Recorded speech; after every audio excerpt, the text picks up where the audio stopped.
para 7 grandes industrias se aplica desde hoy. No es total porque se provee servicio por horas y libera 350 megavatios del sistema interconectado nacional. El agendamiento de citas médicas y la historia clínica de los pacientes del sistema de salud pública serán digitales. Esta mañana el ministerio anunció que el sistema será implementado.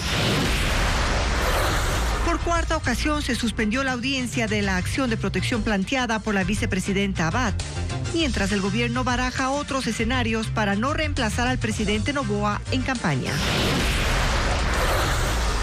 Se abre una nueva controversia entre el gobierno y el municipio de Guayaquil porque el Ministerio de Ambiente inició una auditoría al Cabildo de Aquiles Álvarez por la calidad del agua que se consume en la ciudad. La matanza que dejó 16 muertos en Nueva Prosperina este fin de semana se origina, según la policía, en una división interna del grupo criminal Tiguerón.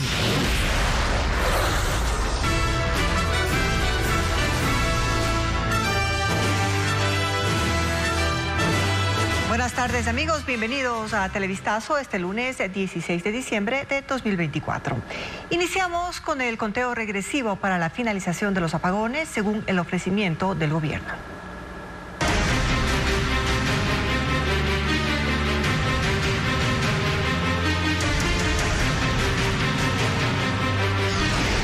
Apagones. Faltan 4 días. Desde este lunes a las 0 horas, las industrias que más electricidad consumen en el país dejaron de recibir energía del sistema interconectado, como fue previamente anunciado por el Ministerio del Ramo. Sin embargo, el apagón no es total y las empresas recibirán energía en ciertos horarios y en cantidades mínimas. Adriana Bermeo sigue el tema.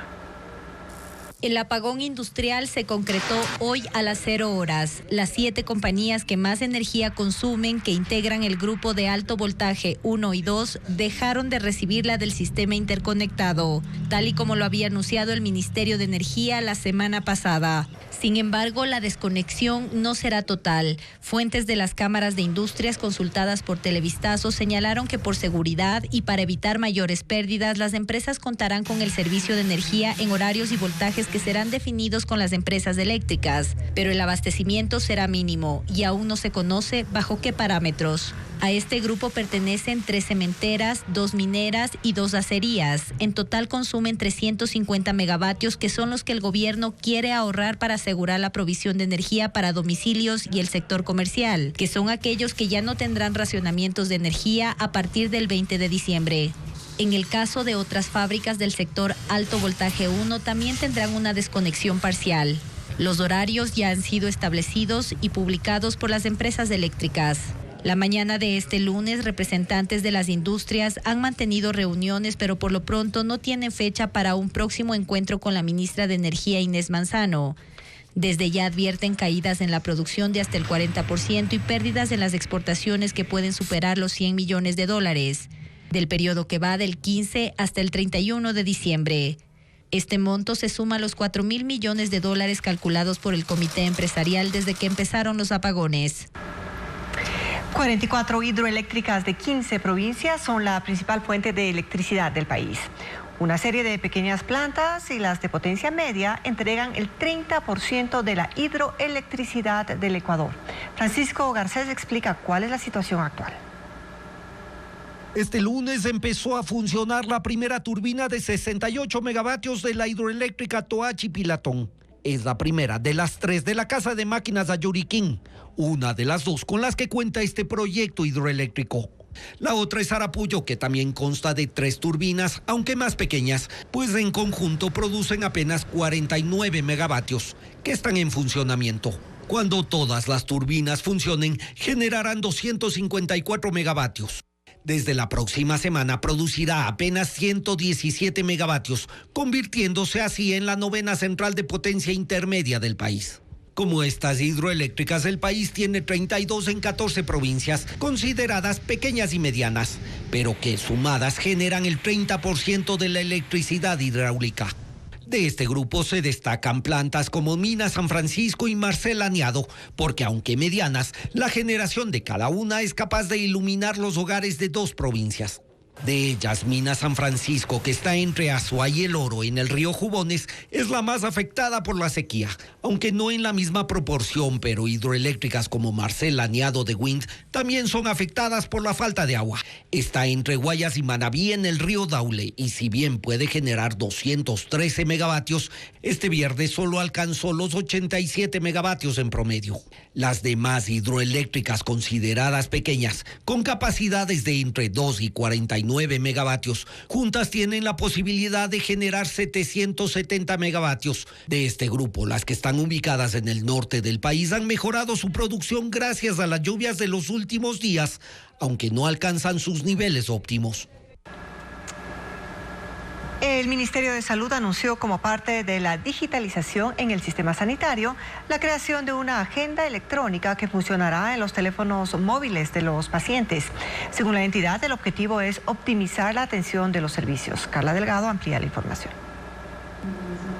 El ministro de Salud, Antonio Naranjo, anunció la implementación de una agenda digital para el sistema público de salud, con el que se beneficiarán alrededor de 1 millón de pacientes. El objetivo es optimizar los servicios y la asignación de turnos y citas médicas. Explicó que esto es posible porque el 86% de la población tienen acceso a la tecnología en Ecuador.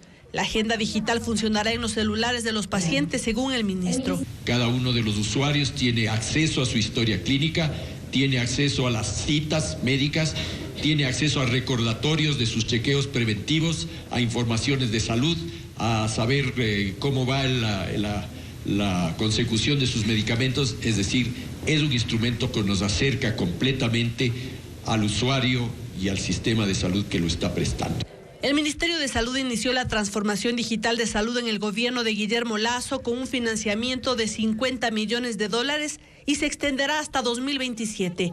Uno de los primeros hitos fue pasar de los formularios impresos para el registro de historias clínicas a la historia clínica digital.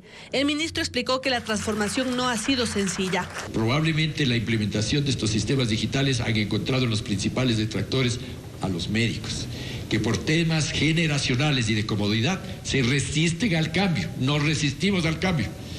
Y hay que hacer un proceso realmente fuerte, decidido, hacia conseguir que esto se vuelva parte del ADN de la función, de la gestión del Ministerio de Salud. Mencionó que incluso trabajan con ministros de salud de la región para que el historial médico de pacientes de la Red Pública de Salud de Ecuador se conozca en esos países en el caso que fuera necesario.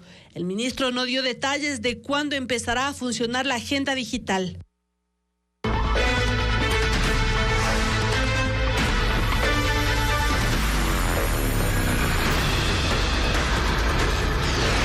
Siria, el nuevo escenario.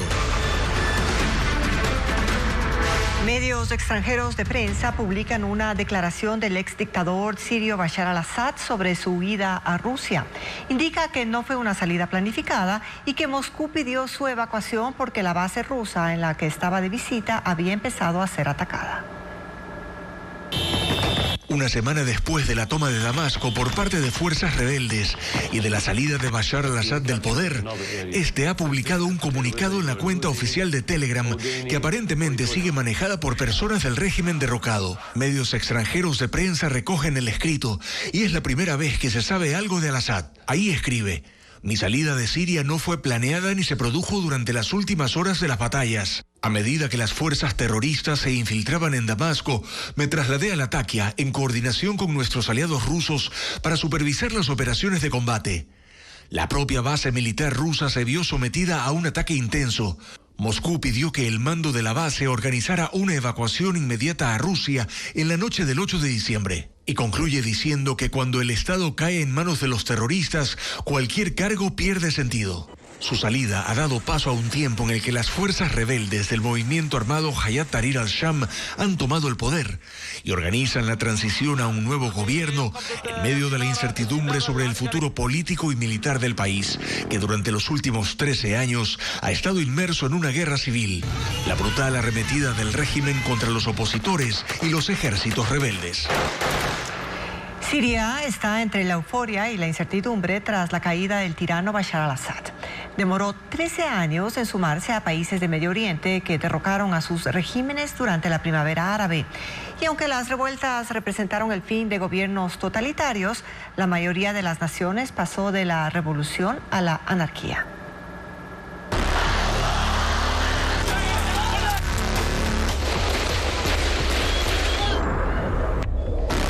La experiencia de lo ocurrido en los países que lograron derrocar a sus regímenes autoritarios durante la llamada Primavera Árabe es una advertencia para los sirios.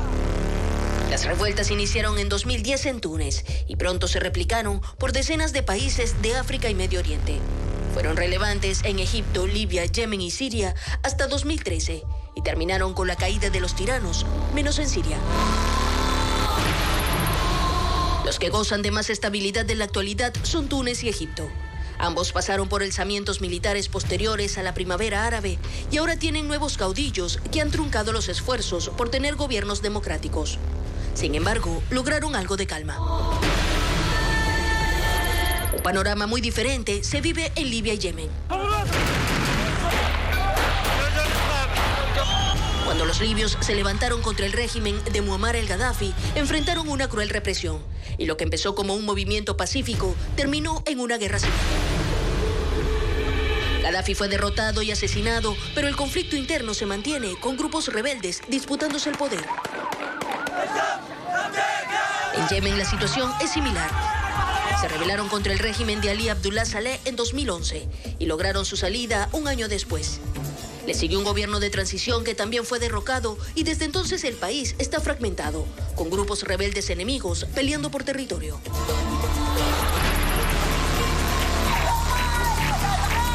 Siria también se contagió de las revueltas de Medio Oriente en 2011, pero el régimen de Bashar al-Assad los atacó sin piedad. Lanzó el ejército contra su gente, arrojó bombas de barril en los pueblos e incluso hubo ataques químicos. Decenas de miles fueron detenidos, torturados y asesinados. El conflicto fue aprovechado por extremistas islámicos que se enfrentaban contra el régimen y entre sí. Fue entonces cuando hizo su aparición ISIS, que con barbarie instaló un califato. Provocó que se involucraran en el conflicto países de Occidente como Estados Unidos. También lo hizo Turquía para apoyar a otros rebeldes y Rusia se puso del lado de al-Assad. Más de 3 millones de civiles huyeron, las ciudades quedaron en ruinas y la guerra se extendió hasta ahora, cuando el sorpresivo ataque yihadista derrocó a al-Assad. Los sirios creen que en 13 años de conflicto lo peor ya ha pasado.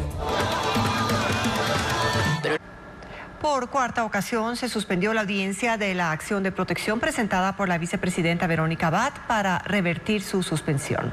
La ministra de Trabajo acusó a Abad de querer dilatar el proceso, mientras la vicepresidenta analiza denunciarla. Jacqueline Rodas con el informe.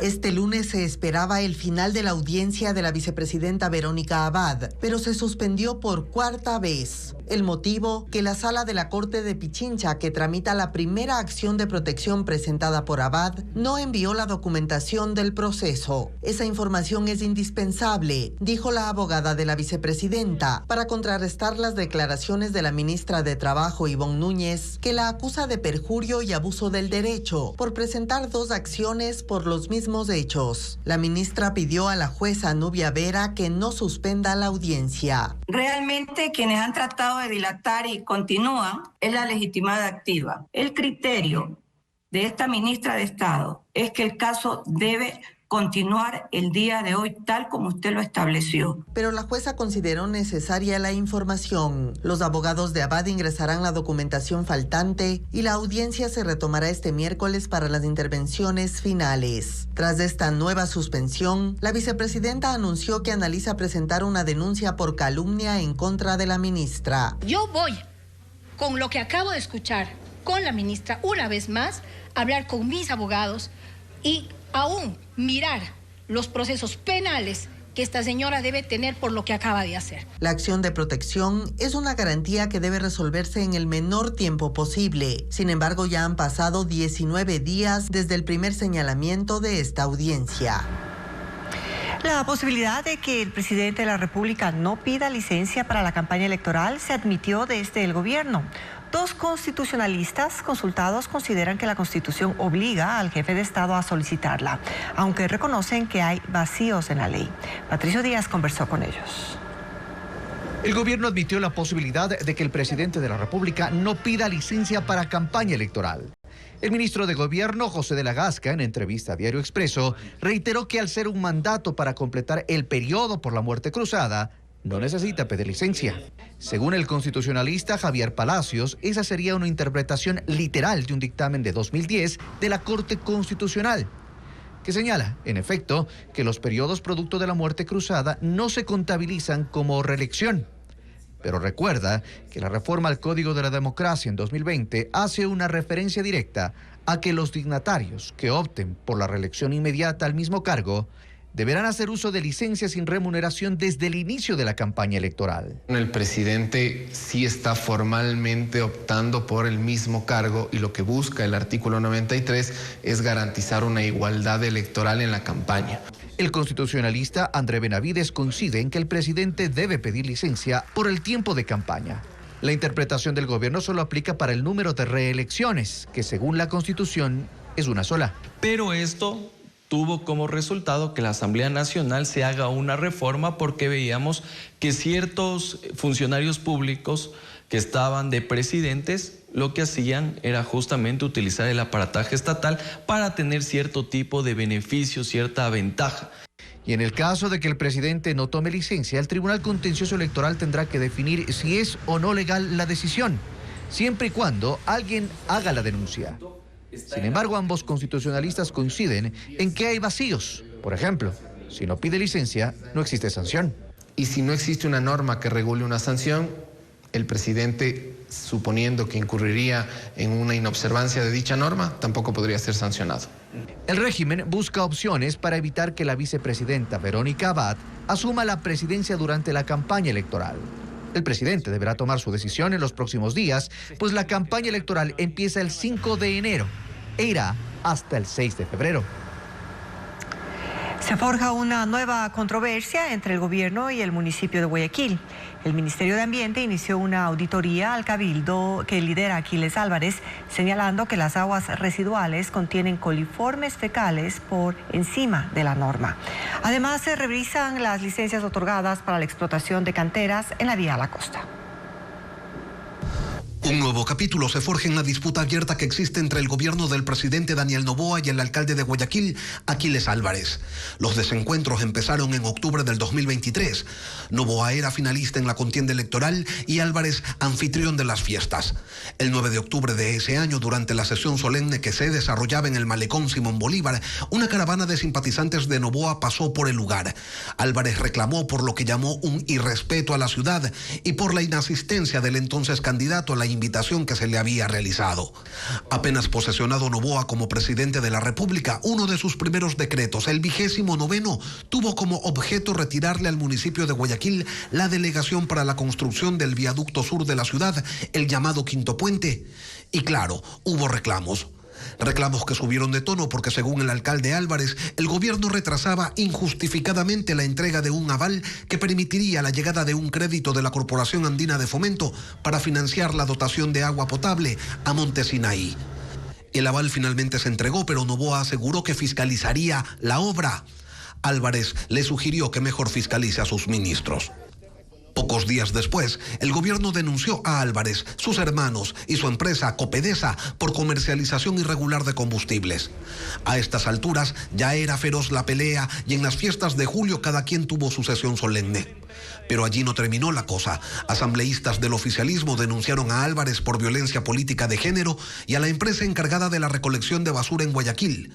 El presidente Noboa se adhirió a la denuncia y dijo en redes sociales que se están mezclando los desechos sólidos con lodo para que tengan más peso y así cobrarle más a la ciudad por un servicio que se paga por tonelaje.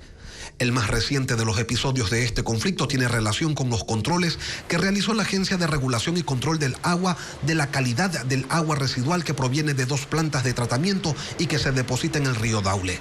Según la agencia, los niveles de coliformes fecales, entre otras sustancias, exceden los límites máximos que permite la norma. El Ministerio de Ambiente señala que se trata de una infracción muy grave y por ello inició un procedimiento sancionatorio contra el municipio, la empresa de agua potable y alcantarillado y la concesionaria Interagua. Se suma que la ministra de Ambiente, Inés Manzano, indicó que se inició una auditoría al municipio por su gestión ambiental. Uno de los aspectos que se analiza son las licencias emitidas para la explotación de canteras en la vía a la costa. Según el alcalde Álvarez, todo se trata de una persecución política. El gobierno señala que es indignación ante lo que llaman un municipio indolente. La división entre los tiguerones deja 16 muertos durante el fin de semana en Nueva Prosperina, noroeste de Guayaquil. Se disputan la economía criminal de un amplio sector donde viven 200.000 personas. Hay 15 detenidos tras los operativos. Solo el fin de semana, 16 personas fueron asesinadas, 2 de ellas decapitadas, en el sector de Nueva Prosperina, en el noroeste de Guayaquil. El caso más reciente, una masacre, ocurrió cerca del mediodía de este domingo, cuando hombres armados a bordo de motocicletas llegaron al bloque 6 de Flor de Bastión y dispararon en una barbería, una panadería y una vivienda. 7 personas fueron asesinadas, entre ellas 5 miembros de una misma familia, dentro de su propia casa.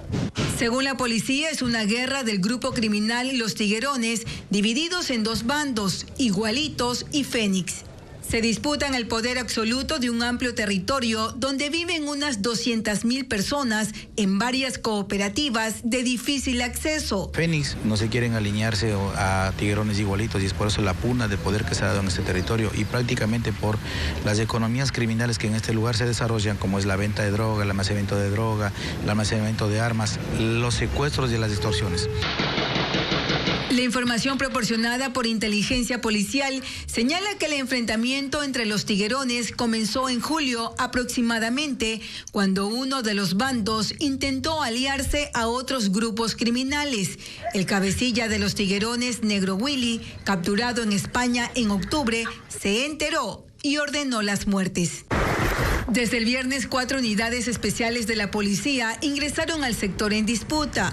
Uno de estos grupos de uniformados fue emboscado la noche del sábado.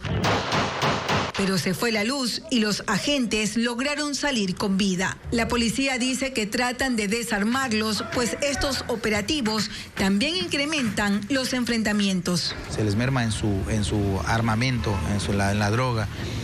Los integrantes de cada grupo son plaqueados, es decir, tatuados por las mafias. Los que tengan los tatuajes de otra banda son asesinados.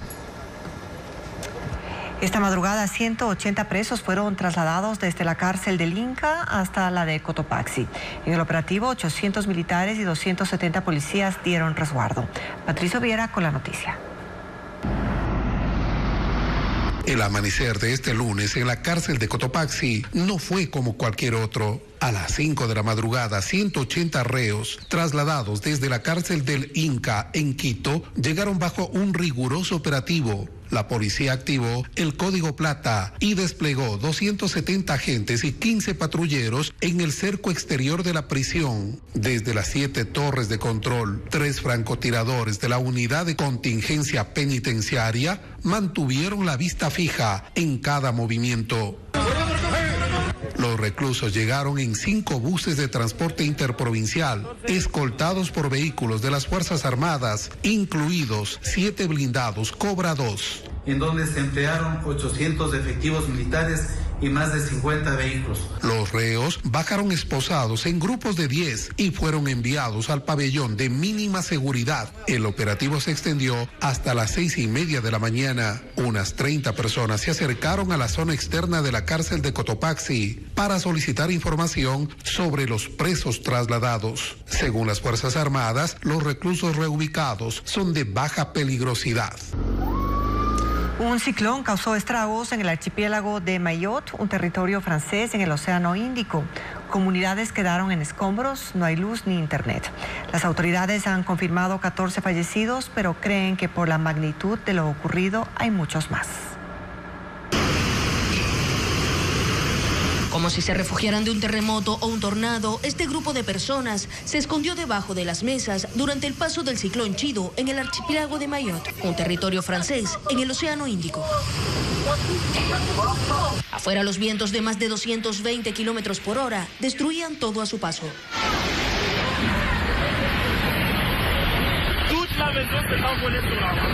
Lo que quedó fue un territorio devastado. Imágenes aéreas muestran escombros regados sobre los cerros, donde horas antes había barrios populares. En las montañas, que estaban llenas de vegetación, solo quedaron en pie algunos árboles sin hojas. Este hombre dice que la situación es catastrófica y apocalíptica. Cuenta que perdió todo cuando su hotel quedó completamente destruido.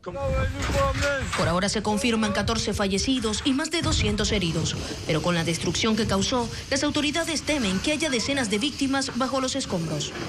Aunque el ciclón arrasó el sábado, se desconoce el estado de muchas zonas, porque el acceso es complicado y no hay luz ni internet. El gobierno francés ha enviado aviones con brigadas y suministros para ayudar a los damnificados. Chido atravesó el sudeste del Océano Índico, afectando también las islas de Comoras y Madagascar. Mayotte estaba en la trayectoria directa y los daños fueron tan graves que se considera el ciclón más devastador en ese territorio en los últimos 90 años. El primer ministro de Israel, Benjamín Netanyahu, insistió en la urgencia de una victoria en la guerra en Gaza y de la liberación de unos 100 rehenes. Habló vía telefónica sobre el conflicto con el presidente electo de Estados Unidos, Donald Trump, y describió el diálogo como amistoso, cálido e importante. Las fuerzas de defensa de Israel mantienen la ofensiva contra posiciones del grupo extremista palestino, incluida una oficina de la defensa civil que, según denunciaron, era usada como centro de mando de Hamas. En ese ataque murieron 5 personas, incluido un periodista de la cadena Al Jazeera. Barranco ha sido el director artístico del Teatro Sánchez Aguilar en San Borondón durante 13 años.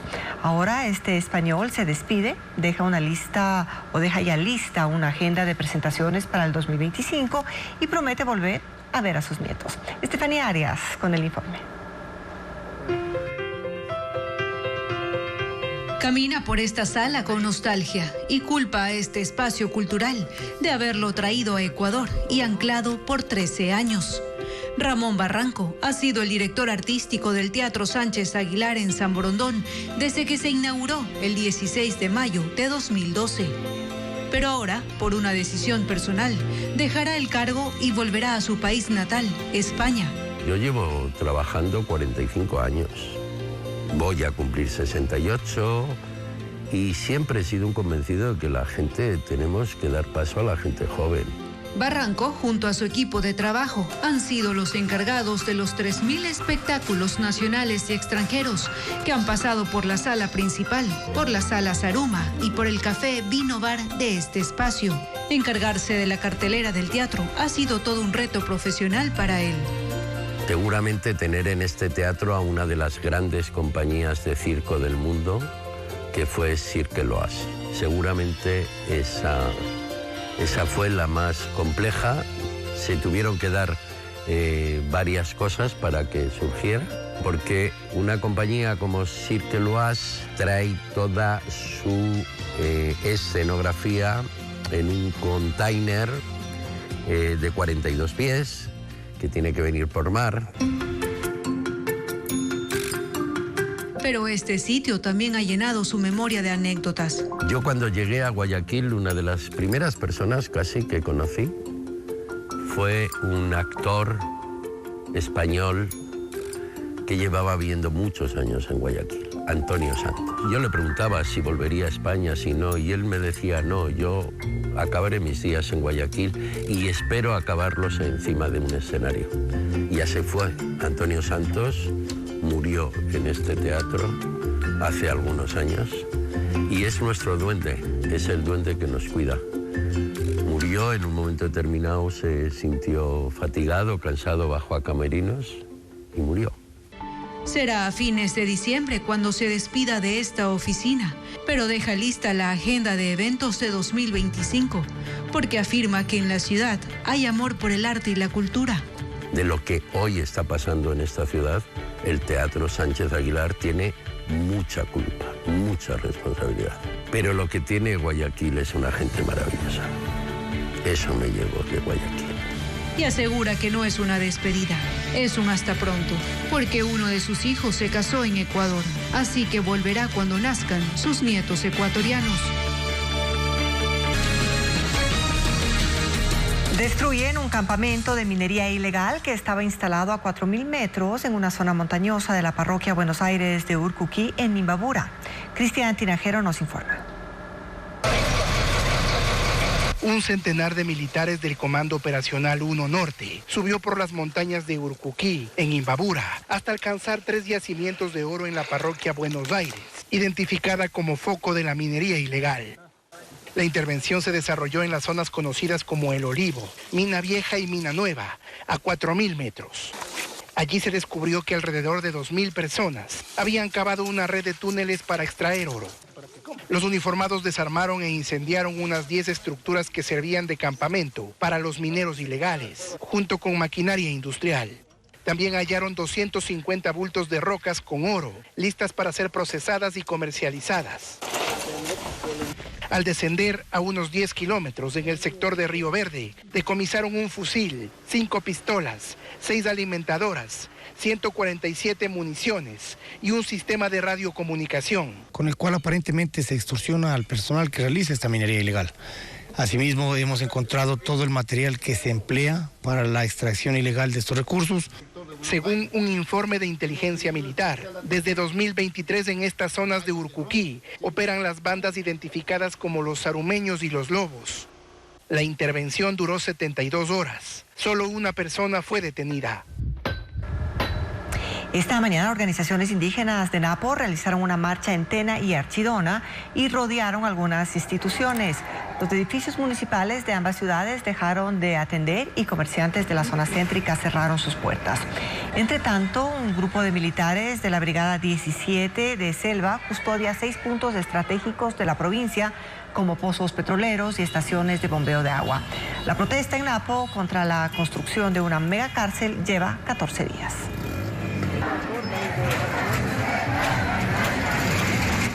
OpenAI anunció la integración de videollamadas en tiempo real y la pantalla compartida en ChatGPT.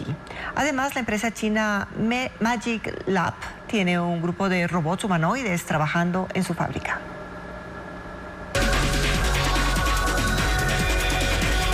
Google presentó su último modelo de inteligencia artificial Gemini 2.0. Según dijo la compañía, es el doble de rápida que su versión anterior y potenciará los agentes virtuales que asisten a los usuarios. Puede generar imágenes y audio en varios idiomas, revisar códigos de programación, jugar videojuegos y ayudar durante las búsquedas de Google. La empresa china Magic Lab tiene un grupo de robots humanoides trabajando en su fábrica. Ellos pueden manipular materiales, seleccionar piezas, escanear componentes e inspeccionar productos. Tienen una mayor adaptabilidad en diferentes ambientes. Estos androides utilizan la información del sensor de visión de la cabeza y evitan obstáculos.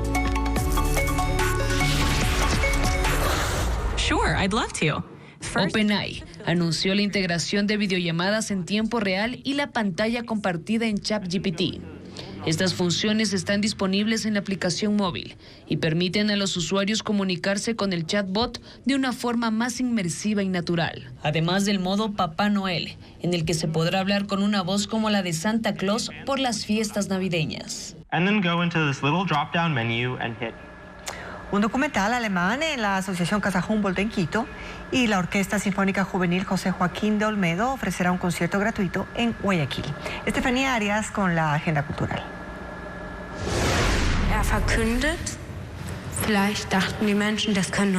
Las pinturas de las paredes del Museo de Bellas Artes de Leipzig son expuestos por niñas de entre 7 y 19 años. Girls Museum, el documental alemán de Shelley Silver, se proyectará en la Asociación Humboldt en Quito.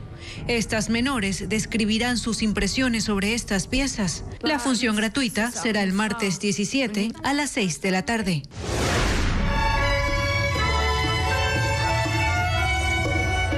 La magia de la música clásica llegará al Hospital de Especialidades Alfredo Poulson en Guayaquil.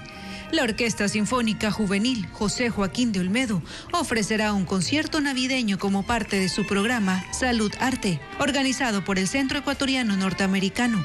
El evento gratuito será el martes 17 a las 10 de la mañana.